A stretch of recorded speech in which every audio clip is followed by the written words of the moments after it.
Hi everyone, this is Mrs. Rouse, of course. I'm talking to you today about our concept here of the idea of shape.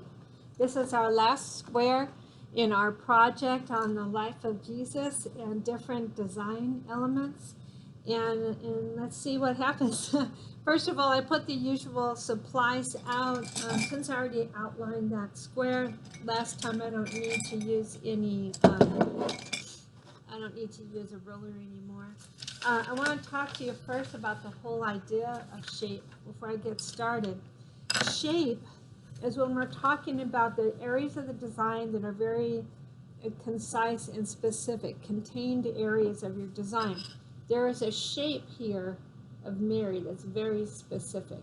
This background here doesn't really have a shape. It fades in and out, so I would say that's not a very strong use of shape. You don't always have to use shape, but it's something specific. We can talk about it when it's a strong part of the design. You can see here the rocks and the sheep have very defined shapes, and that helps pull you around there. Here are very defined shapes here. Obviously the pattern has some very defined shapes. This background's kind of split into very defined shape, and so on, the two figures. Some student examples of shape I have here for you. We have, what did I do? We have, if you think of it a little bit more of a coloring book, I want you to really exaggerate shape, like really confine everything. So here we have some pyramids near the Nile. Here we have a mountain range. This is very interesting. It's almost like non-objective, but this is a mountainside with the moon rising and sand in the river. Everything here has a very specifically contained area. As this here, this is interesting with the shape of the water. Which one's positive, which one's negative? We don't really know. So that's a really interesting use of shape. The light blue is just as important as the dark blue. And the whale has a shape and so on. Here we have a rainbow. Everything's well contained here as if it's a coloring book. This one here, just you see some color changes and stuff. It's not like everything has to be a flat area of color. As long as it's a contained area of your design, it's still a shape. This piece of the flame is a shape. Okay, even the orange kind of fades in and out. The brown part, the branches, that's a shape.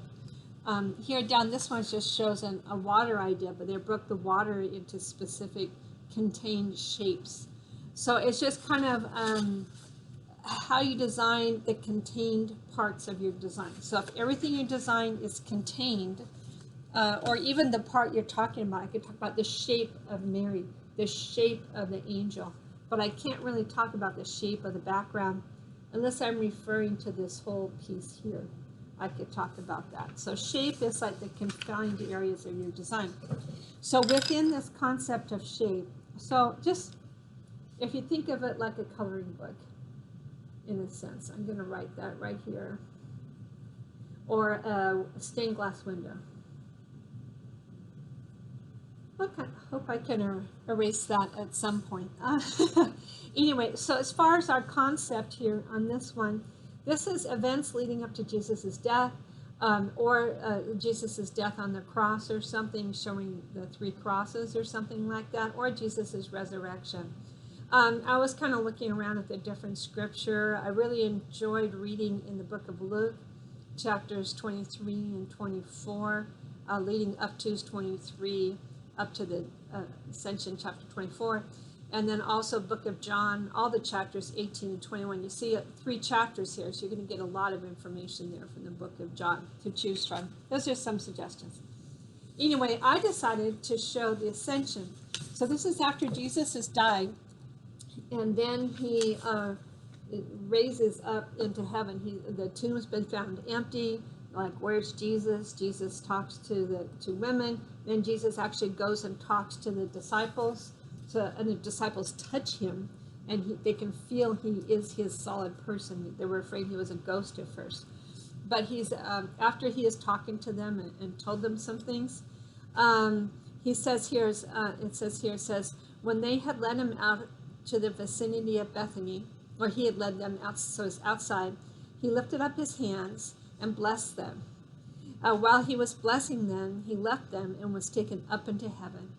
Then they worshipped him and returned to Jerusalem with great joy, and they stayed continually at the temple praising God. So they had seen Jesus, actual, tangible Jesus, after dying, coming back. They could touch him, and then he's raised up to heaven for a final time. So it's just called the Ascension. I decided to draw this. I've never drawn that before. And I was trying to think of what to make it look like. I think an important part of it is this idea that the 11 disciples were there. So I came up with this composition. I thought it would be kind of cool. Jesus is very important. So I decided to go ahead and use symmetry in this one. Symmetry is good when something's very specific and important. And then I wanted to show the happy, praising disciples down here at the bottom. So here goes with my drawing. So here's Jesus is somewhere around here. And I was thinking as he's moving up, maybe his feet are slightly different than each other. One's a little higher, one's a little lower, like I did in my drawing. His arms are raised. And also, if I can pull this off, you can see where it was cut when he was hung on the cross. And here's his other arm raised. He blessed them and then ascended up. Here we'll have maybe his cape kind of back behind him. They show him typically with a longer clothing on, but maybe why would it necessarily be longer? So I'll just show him maybe the length he would normally wear. I don't know. And maybe this will be longer. So he would have, I'm kind of making this up as I go. I'm not like faking this. I just have this little drawing right here. And so that would be here. And then you'd kind of be looking up. And so here's his beard, and so on. Okay. So here's kind of where I'm going with Jesus. And then it's outdoors near town. A lot of, Israel has mountains, so I'm going to show some hills here, maybe helping out my composition by coming down a little bit. I'm going to show maybe a few cloud-like things here and there around here because just want to break up some rays and then maybe show even some rays back here. But I'm really going to have to break this up into specific shapes. So I'm kind of wanting to maybe over-detail this. And so now I have 11 disciples. I'll put one here. I'm just arranging their heads, and then I have 4 more here. So down, up, over, probably down again, higher. So did I get 11? 2, 3, 4, 5, 6, 7, 8. Where do I want them to be? I'm arranging their heads. Make these two a little closer. I wanted them to kind of make a little bit of a semicircle. I expect to have a hard time with that. So if there's 11, if I put 1 in the middle, that means I get 5 on each side. So let's do it this way. 1, 1.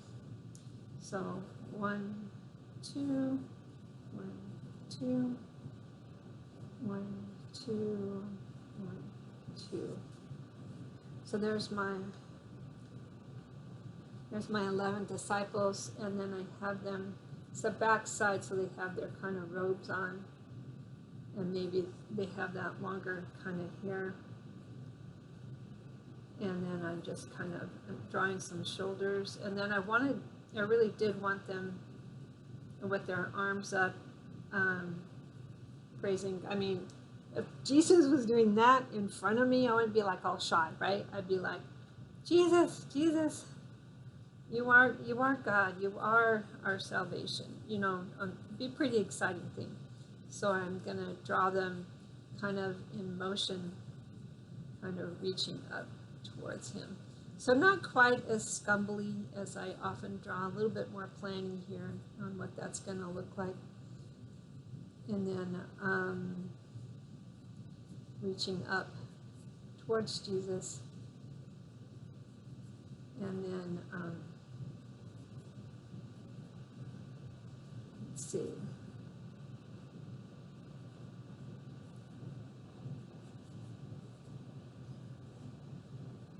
He's behind, his arm will go up there. And then, so I'm doing a little bit more drawing here, all reaching up towards Jesus as he ascends, as he goes up in heaven. Right now I'm looking at this. It's one of those things you double check. Is he in the middle or is he not in the middle? I'm going to grab my ruler. 2.5 inches would be right smack in the middle. So this is my middle right here. So Jesus pretty much is in the middle, but I can adjust him if I want to, just a tiny bit further that way when I draw it again. So I think what I'll do is I'll start drawing in some of these figures. And so I think sometimes they will have their hair, like they're curly, they would have had curly hair. The curly hair down in their robes, and then reaching up to Jesus, and then reaching up. And here's his sleeve down. So a couple of them here towards the front of my drawing, I will have a little more detailed, a little bit more information, and then the others will be overlapped by them. Here's his arm hanging down again, reaching up, and here's his robe, reaching up again, and then the long robe hanging down. So kind of like a coat. So I'm going to fill this in a little bit, and then I'll add some more to the video after I've done some more. I'm almost done here with the drawing. Some things I've done, it ended up being kind of a complicated drawing. I have to use shapes. I'm really trying to confine everything, and then I wanted to really show God going up into the sky and the clouds. So it's a kind of a combination. I'm gonna, rather than a fading in and out of colors, I have to limit my colors. So I'm going to show some areas where there's some, I guess, some kind of action here with the some rays and so on, and other areas where it's more the how I'm going to put some clouds. Anyway, I got a couple things going on. I hope I can pull this off when I color it. So I need a line coming out about here, and I'm just drawing these by hand. I probably could use a ruler, but sometimes there's something nice about having some of your lines not be quite that perfect.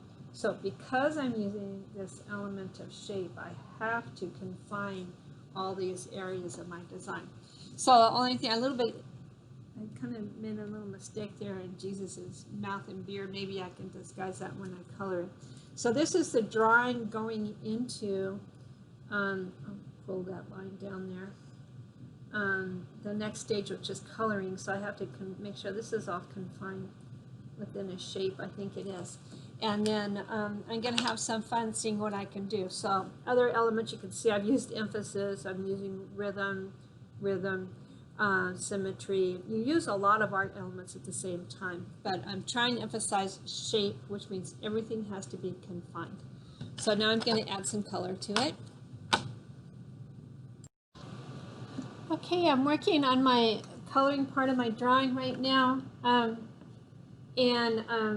What I've done so far is, remember, I have to confine things in areas of shape. So I'm really not doing the kinds of shading and things here unless it's confined within the shape. Jesus is pretty important, so I did add more shading here. It's important that he wasn't like, glowing white or light blue or something like that.